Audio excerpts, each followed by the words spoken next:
कोविडनंतर विशेषतः जे मेंटल हेल्थबद्दल बरीच चर्चा चालू आहे आणि विशेषतः मुलांची म्हणजे जे मिलेनियल्स किंवा जेनझी आपण ज्यांना म्हणतो त्यांच्यामध्ये म्हणजे बालगुन्हेगारी म्हणा किंवा सेक्शुअल ऑफेन्सेस, सुइसाईड, सगळे जे मेंटल हेल्थचे प्रॉब्लेम्स दिसत आहेत. तर तुला तृप्ती तुझ्या प्रॅक्टिसमध्ये नक्की काय आढळलं? हं. आधी तर हा विषय निवडल्याबद्दल खूप धन्यवाद. कारण या विषयाची माहिती होणं, तेवढा अवेअरनेस येणं आणि पालकांनी आपल्या मुलांच्या मदतीसाठी पुढे येणं खूप गरजेचं आहे. बहुतेक सगळ्या पालकांना असं वाटत असतं, की आम्ही जे करतोय ते काउन्सिलिंगच आहे. आम्ही जे समजवणार आहेत तेच तुम्ही समजवणार आहेत, तर तुमच्यापर्यंत कशाला यायचं? आणि खूप केस हाताबाहेर गेल्यावर मग आणलं जातं. तर त्याच्यामुळे आपण जर या विषयावर थोडं बोललो आणि त्यांच्यात ती जागरूकता आली, तर वेळीच मुलांना मदत मिळणं सोपं होईल. याने हा प्रश्न विचारल्यावर एक केस पटकीने डोळ्यासमोर येत होती. मुंबई, पुणे या साईडला तर खूप तेवढा पैसा आहे, तेवढं लोकांना काही गोष्टी मिळतात, मुलांना सगळं पुरवलं जातं, आजूबाजूला एकदम चमचमाट आहे सगळा. त्यामुळं मुलांना ह्या सगळ्याचं अट्रॅक्शन वाटणं साहजिक आहे. पण जिथं थोडं अजून खाली आपण कर्जत साईडला किंवा अजून खाली गेलो, तर त्या साईडला जर आपण बघितलं, तर एक केस आठवते आहे पटकीने, ती सांगते. 5वीतली मुलगी होती, प्रचंड हुशार. आत्ताच शाळा बदलून वडिलांच्या नोकरीमुळं दुसऱ्या त्या गावात यावं लागलं होतं आणि तिथं गेल्यानंतर 5वीत असताना नेमके तिचे आत्ताच पिरियड सुरू झाले होते, जे तिच्या वयाच्या मानाने थोडे लवकर होते. पण ती थोडं थोडं त्याच्याशी ॲडजस्ट करत होती आणि त्या शाळेत गेल्यानंतर काही दिवसांनी तिच्या मैत्रिणीला तिने सांगितलं की हे पिरियड्स येतात, हे कंटाळवाणं आहे. तर तिच्या मैत्रिणीने तिला सांगितलं की माझ्याकडं काही अशा गोळ्या आहेत आणि ज्या गोळ्या तू घेशील तर तुला या कंटाळा येणार नाही, ह्याचं तुला काही वाटणार सुद्धा नाही असं मग. तर मैत्रिणीने असं सांगितल्यानंतर हिने काही दिवस टाळलं आणि मैत्रिणीने नंतर घरी मात्र तिने सांगायला सुरू केलं की मला ओरिओ आणि चिप्स जोपर्यंत देत नाहीत तोपर्यंत डब्यात मी नेणार नाही, तोपर्यंत त्या मुली मला त्रास देतात. कारण ती न्यूकमर होती शाळेत.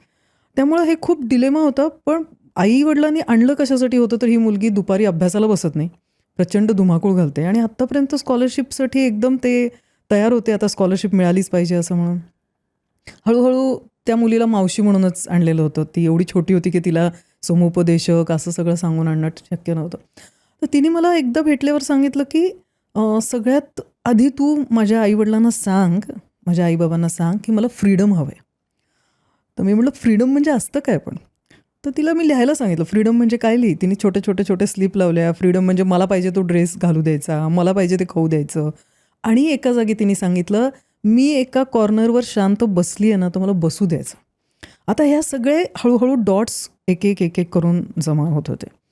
आणि एके दिवशी तिने हे सांगितलं की तिची मैत्रीण जी आहे तिच्या डब्यात काही गोळ्या असतात आणि त्या गोळ्या त्या एका शाळेतल्या रूममध्ये जाऊन गोळी घेतात आणि ती गोळी घेऊन आली की ती मुलीचं वर्तन बदललेलं असतं, तिचं वागणं बदलतं आणि ती मग खूप हसायला लागते, अशी खूप एकदम सुशेगात असं तिचं सगळं सुरू होतं, मूड बदलतात. छान वाटतं. हां, छान वाटतं, ती काहीतरी खुश असते एकदम ती सगळं. तर ते सगळी माहिती घेतली आणि तिने मला सांगितलं एके दिवशी त्या मुलीने गोळी इथपर्यंत आणली आणि मी नको असं केलं. आता अभ्यासाच्या विषयामध्ये हा विषय सगळा बिनमहत्त्वाचा वाटत होता, पण ती त्या विषयावर कायम फोकस करत होती. आणि काही कारणाने मी जेव्हा या सगळ्याचा अभ्यास करायला सुरू केला आणि तेव्हा माझ्या लक्षात आलं की मी जेव्हा निरीक्षणगृहात काम करत होते तेव्हा पण मुलांनी मला सांगितलं होतं की आम्ही जेव्हा आम्हाला ड्रग्ज मिळाले नाही तर आम्ही 1-1 किलो मिठाई पण एकाच वेळी खाऊ शकतो. आणि ती गोष्ट माझ्या लक्षात होती आणि साईड बाय साईड ही जी आमची छोटू होती, ती छोटू मला सारखी सांगायची, "तू आईला सांग ना मला गोड द्यायला." तर मला कायम असं वाटायचं स्ट्रेसमुळं तिला गोड खायचं आहे. आणि एके दिवशी हा सगळा अभ्यास करताना तिच्या गोड मागण्याचं, त्या गोळीचं हे सगळं कारण कळलं आणि त्याच्यात त्या मुलीनी, ती इतकी हुशार मुलगी होती की मी तिला विचारलं, "गोळीचं नाव बघून ये ना तू एकदा तरी." तर तिने सांगितलं, "अगं त्या स्टॉकिंग पिल्स असतात." म्हटलं स्टॉकिंग पिल्स म्हणजे काय असतं? तिने सांगितलं, "ज्या गोळ्या तुला मेडिकलमध्ये रॅकवर अवेलेबल नाही होणार." एवढी माहिती तिच्याकडं होती. आणि ज्या दिवशी आम्हाला हे गोडाचं सगळं लिंक लागली आणि त्या दिवशी तिने मला नेमकं त्याच दिवशी शाळेत येऊन सांगितलं की मावशी मी ऑलरेडी त्या सगळ्या गोळ्या घेते आणि मला तो पिरियडचा त्रास होऊ नये म्हणून मी त्या गोळ्या घेते. 14 वर्षाची 15 वर्षाची मुलं थोडी मॅच्युअर्ड असतात, थोडं मॅनिप्युलेशन करायला तयार असतात, आपल्या मनाचं वागून जग एक्सप्लोअर करायचं असतं, आम्ही मोठं झालो आहे असं वाटत असतं. पण इथं तर 5वीच्या मुलीला काहीच समजत नसताना सुद्धा तिच्यापर्यंत हे ड्रग्ज पोहोचलेले होते आणि तिच्या वागण्यातले झालेल्या बदलांमुळं असं लक्षात आलं की हिला ह्याची सवय लागली आहे. फार ॲडिक्शन झालेलं नव्हतं, जस्ट तिच्यापर्यंत गोष्टी पोहोचलेल्या होत्या. त्याच्यातून बाहेर काढणं खूप अवघड होतं, कारण अँटी ड्रग देणं एवढ्या छोट्या वयाला शक्य नव्हतं. तिचं वजन जेवढं होतं तेवढं. आणि ह्या केसमध्ये काम करायला मग थेरपीनी जास्त आम्हाला काम करून तिला ते अवॉइड करायला शिकवणं, तेवढं फेस करायला. लाईफ स्किलमध्ये आम्ही एक पार्ट महत्त्वाचा म्हणतो की लर्न टू से नो. आणि मग तिला ते स्किल तिचं डेव्हलप करावं लागलं. तेव्हा हळूहळू अर्थातच शाळा बदलावी लागली, गाव बदलावं लागलं आणि मग ते शिफ्ट झालं. आई वडिलांना नाही कळलं आपल्या मुलीच्या हे काय आहे ते समजत नव्हतं. त्यांनी बरोबर पकडलेलं होतं की ही मस्ती का करतीये एवढी, दुपारी बसत का नाहीये. हायपर होत होती. हायपर होती ती. जर त्या दिवशी तिने गोळी घेतलेली असेल तर ती येऊन खूप हायपर असायची. अदरवाईज ती रेस्टलेस असायची गोड दे म्हणून. अदरवाईज तिला ते शांत बसायचं असायचं. तर ती मला सांगायची तू एक कॉर्नरवर मला बसू दे शांतपणे असं म्हणून.